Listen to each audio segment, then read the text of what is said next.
Dragon Ball Kart for the Nintendo 64 nope. Hold on. I'm sorry. Dragon Ball what? There is no way this is a real thing. What's that? There's an actual N64 cartridge? And we're also actually getting paid to look at the game? In that case, this is Chris from Makopowered, and welcome to the first part of a special two-part Geek Guilt sponsored edition of Weekend Rental. Okay, let's get this out of the way up front. Geek Guilt reached out to me to have a look at a couple of unique N64 games that they were recently able to start offering via their online store, which means that, yes, this video is sponsored. What it does not mean is that said sponsorship is going to affect how these games are going to be treated on Weekend Rental. In fact, Geek Guilt explicitly said they wanted my unbiased take on the games. Because of that, all gameplay footage was captured on my N64 with Expansion Pak, it's required to play, via a Hyperkin HDMI cord. Okay, now that we've covered that, let's talk about the game. Dragon Ball Kart is a ROM hack or conversion of Mario Kart 64, which was, from what info I could find, created by I'm a Vegeta in 2018. Whoever I'm a Vegeta is, they did an impressive job with their modifications. Right from the title screen, it's clear that this isn't just a few sprite swaps, as the title screen features fully redrawn art, complete with Vegeta running over Krillin, and a voice sample straight from the English dub of the anime. From there, the character select screen is fully animated, with more dialogue from the dub, and the tracks for all of the cups have been modified to reflect the DBZ mythos. Well, sort of. We'll get to that in a moment. Because first we need to address the game's name. Despite seeming to be named after the original Dragon Ball series, the game is clearly focused on Dragon Ball Z and later series in the franchise. Maybe leaving the Z out is meant to be more all-encompassing since Beerus is here, but Goku kind of confuses the issue.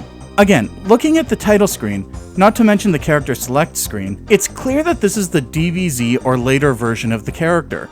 Once the player starts racing with him, however, it appears to be Child Goku from the original Dragon Ball. I'd chalk this up to just being the chibi art style used to get everyone into go-karts, but the profile pic used for the race rankings is also clearly Child Goku. That doesn't detract from the overall effort that went into this game though. This isn't just, let's slot in Dragon Ball characters and be done with it, although there is that. There are lots of other things too, like Lakitu being replaced as both the race officiator and out of bounds reset by Master Roshi on a flying turtle. In fact, the game goes one further by remaking Koopa Troopa Beach into Roshi's Turtle Hermit Island. Yoshi Valley becomes Planet Namek, complete with all of the ranking profile pics turning into what appears to be Captain Ginryu, since there's no real way to tell what position the racers are in until the very end. Not all of the tracks have received, let's call them canon makeovers, but they're still adjusted for the theme. For example, Wario Stadium becomes Vegeta Stadium, complete with hundreds of images of a grinning Vegeta lining the walls. Which is a little disturbing, but kind of makes sense considering the egotism of both Wario and Vegeta. Then there are the little things, like the item blocks becoming capsules, and the items themselves becoming things like Kamehamehas instead of turtle shells, Goku's ape form indicating the banana drops, and a couple which I kind of disagree with, but again, we'll get to that. The Monty Moles and Nappa's farm have become Cybermen, which, again, is a nice touch considering the Cybermen's, what do we want to call it, plant-and-play nature? The igloos in what is now called Mount Frappe Snowland in Mario Kart 64, have become capsule houses. Oh, and then there are the little nuances during gameplay, like the drifting graphic becoming the Z from the DBZ logo, or the exclamation graphic when a character gets hit by a weapon becoming the ball Z from the same logo. Honestly, I could go on and on, because the attention to detail in the conversion is impressive. Sort of. See, as I was playing, I began noticing a few things.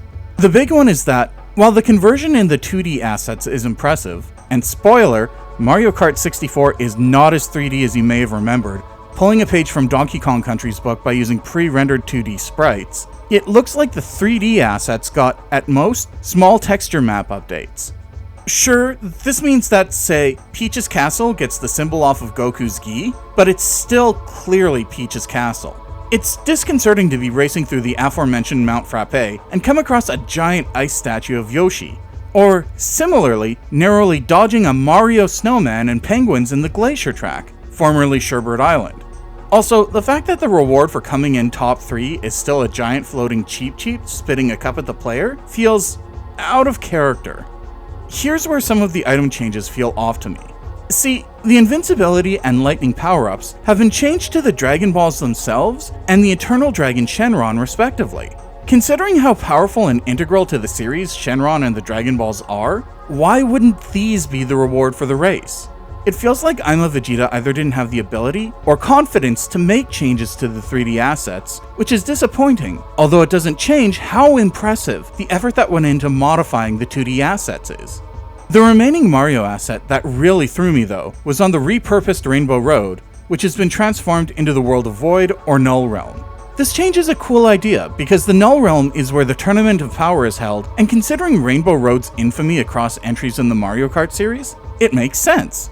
Now, sure, the fact that the chomps are still on the track is odd, but that's not the thing I noticed most, because by that point I'd kind of accepted the 3D assets not really being changed. No, what threw me is that, in amongst the spiral arenas and other Dragon Ball graphics, the giant neon face of Mario was left in the background.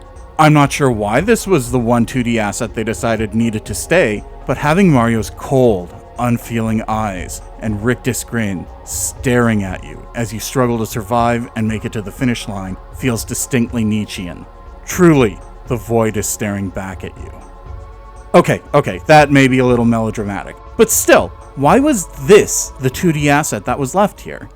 On that note, let's go back to the racers for a moment. There's an interesting cross-section of characters from across Dragon Ball continuity. Goku is here, because of course he is, and we've already discussed him. Then there's Krillin and Trunks, which, okay, makes sense, Goku wouldn't be doing this alone. Vegeta's presence also makes sense, considering the oppositional rivalry he tends to take on with Goku, and how iconic he is. Then there are the villains Frieza, Piccolo, Cell, and Beerus. All of these characters have been mapped neatly onto the 8 original Mario Kart racers. From what I can tell, their in-race behavior patterns haven't been changed in the transition from Mario Kart to Dragon Ball Kart, but that's not a huge deal. That sort of thing is subtle and wouldn't largely affect the moment-to-moment gameplay. Having said that, considering Peach is one of the original Mario Kart racers, it's a little odd that Dragon Ball Kart's roster is so dude-centric. I mean, I get why Krillin is here, but I also kinda don't, especially since he's mapped onto Peach's slot. Why not include Bulma, considering she's an iconic part of the series? More so than, say, Beerus. If this were the original Mario Kart, I'd even say that Master Roshi could go so far as to extract panties instead of coins when rescuing her. Or, since Bulma is only human, like Krillin, why not include Android 18, who could definitely hold her own against the rest of the racers? All I'm saying is that, since the Dragon Ball racers were mapped onto the Mario Kart racers to begin with, it wouldn't have changed anything gameplay-wise to have included one of the female characters. Okay, so speaking of, that cuts to the core of the game. Underneath the graphical changes, the game is, at its heart, Mario Kart 64. That's not at all a bad thing, since it means that it's a top-quality N64 game. Here's the thing though, it also makes sense as a pick for the Dragon Ball conversion we're talking about. Other kart racers from the era, like Crash Team Racing, offered a full-on quest structure for its gameplay, or Beetle Adventure Racing, which emphasized exploration and discovery.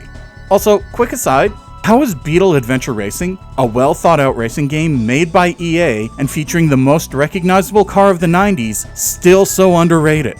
Anyway, Mario Kart 64, on the other hand, is strictly about the race and/or battle to win first place. If games like Twisted Metal and Vigilante 8 didn't exist, it would be tempting to call Mario Kart 64 a vehicular combat racer, just a cute one. Because of that, it suits the Dragon Ball franchise, because, let's be honest here, the focus is mainly on the fights, conflicts, fighting tournaments, and so on. As a result, Dragon Ball Racer rings true to the series, despite the underlying game not being significantly changed. All told, Dragon Ball Racer is a fun experience, both because the underlying game is still as fun to play today as it was in 1996, and because of the obvious love and passion for the Dragon Ball franchise that went into creating this version of the game. Despite some lingering Mario assets, it feels like a Dragon Ball game that could conceivably have been released during the N64's lifespan, and it's a lot better than the contemporary Dragon Ball GT game for the PS1 that North America did get. Sorry Dragon Ball fans, but you know it's true. Dragon Ball Kart is a fun, uniquely nostalgic experience, and makes for a good weekend rental.